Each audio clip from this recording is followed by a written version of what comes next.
Welcome to the Near Memo, a weekly conversation about search, social, and commerce. What happened, why it matters, and the implications for local. Discussion. So Cindy, I want to move on to you.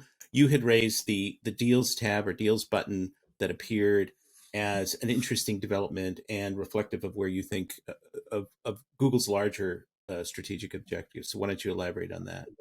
Yeah, absolutely. So I think this piggybacks off what Mike was talking about with entities, and just shows that Google is trying to understand things at a larger conceptual level, but then they're also trying to further their effort to become the presentation layer and the transaction layer of the internet for small businesses.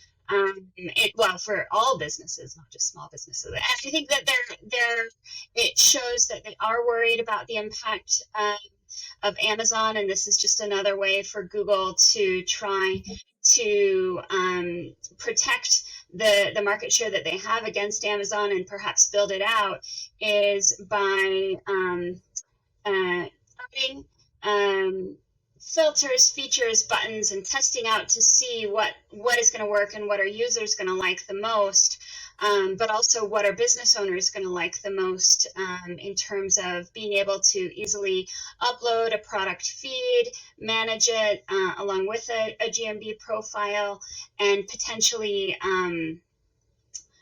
build out their business much more in that way, rather than having to pay developers to do it on their side all the time. I do think that Google wants to make the GMB, to build it out as if it could be a website. And if you'll recall, many years ago, I would say probably 4 or 5 years ago, someone at Google produced something about posts before posts was a thing in GMB, and it was originally designed to be a WordPress killer, to make website design within Google much easier. And now they have the tiny little Google websites that you can build. But I think this whole idea of enabling small businesses to do their thing without having to pay for development, and allowing Google to ingest the information as directly as possible, is the direction that Google wants to go.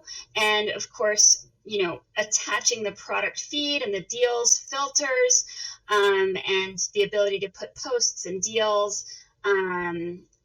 together is all this test to do something that they think Amazon won't be able to do in a faster, more efficient way. Does that make sense? I feel like that might have been a little bit word salad. No, not at all. I mean, Mike, we can hear you. We still can't hear you. So I'll say what Mike was going to say. Mike, you can move your mouth and I'll provide the sound.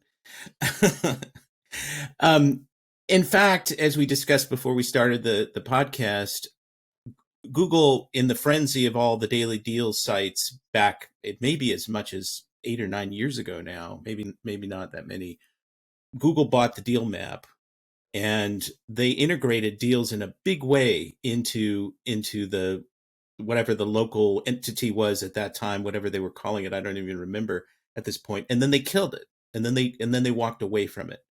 And deals are a perennial consumer favorite, especially in an economy which may be going heading toward recession or some version of recession. It's a consumer pleaser. But I think I agree with you, Cindy, that Google is trying to find advantages that Amazon can't replicate. And we saw this week that Bill Reddy, who had been their VP of Commerce, I believe was his title, who had come from PayPal, left for Pinterest, and he's now the CEO of Pinterest. And I don't know to what extent the strategy of combining e-commerce and local inventory was his alone, or to what extent it's part of a larger, perspective at Google.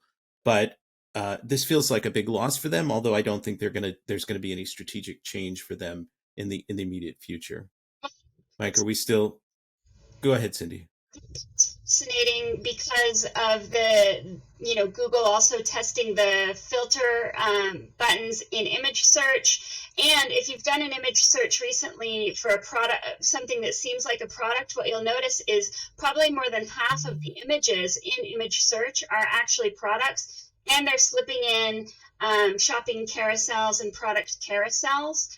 Yeah. So they're trying to monetize image search as a shopping search. And to see Yeah. him go over to Pinterest tells me that, Pinterest is likely trying to do the same thing. But also looking at some of the announcements out of Twitter this week and the past couple of Right. weeks, is allowing businesses to have open hours and to integrate with Shopify for product feeds. So I think that there's across the behemoths of the internet, there is an attention to shopping, product feeds, getting people the best deals, but also getting people making it easier to interact with smaller and local businesses in a more direct way through social media and interact about products that they sell, and potentially that they could just go pick up at the store, or buy online and pick up at the store, or buy online and have delivered from the store, rather than always having to ship things from an Amazon warehouse in a half-empty box. There may be an environmental marketing aspect to this down the road, where it's like, you don't need to have this small, piece of makeup or whatever shipped from across the country, or even from 20 miles away at the Amazon distribution center. A store a mile away has it. Right. No, there's an entire, there's a much larger discussion about the whole commerce revolution going on. It's we heard a lot during the pandemic about people were buying more and more different kinds of things online. That has leveled off as people have gone back into stores. But the commerce revolution is a much broader discussion that we've touched on here with local inventory and directing people to local businesses. But the social, all the social commerce that's happening, the augmented reality tools that are being brought into retail apps and websites, the way in which local stores are being used for e-commerce fulfillment, buy online, pick up in store, all of that stuff is part of a larger dramatic change that really brings online and offline together, which is in one way what local has always been about. But I wanted to talk, and Mike, we still don't have any audio on you. You can use American Sign Language if you are. Thanks for joining David, Mike, and Greg. To stay on top of the latest developments in local, subscribe to our newsletter at nearmedia.co. We'll see you next week.